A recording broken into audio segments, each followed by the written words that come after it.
ভাই, মানুষ আমরা সরকারি আর অল্প লেখাপড়ায় এই চাকরিটা সবারই হয় খুব দরকারি।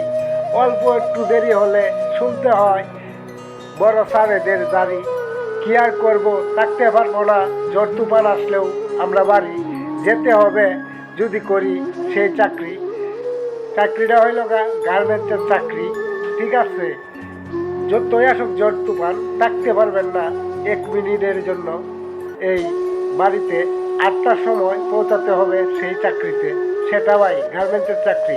একটা গার্মেন্টস শ্রমিক কতটুকু কষ্ট করে একটা চাকরিতে, এটা একমাত্র যারা গার্মেন্টসে চাকরি করে তারাই বুঝে। যারা সরকারি চাকরি করে তারা হয়তো এটা বুঝবে না।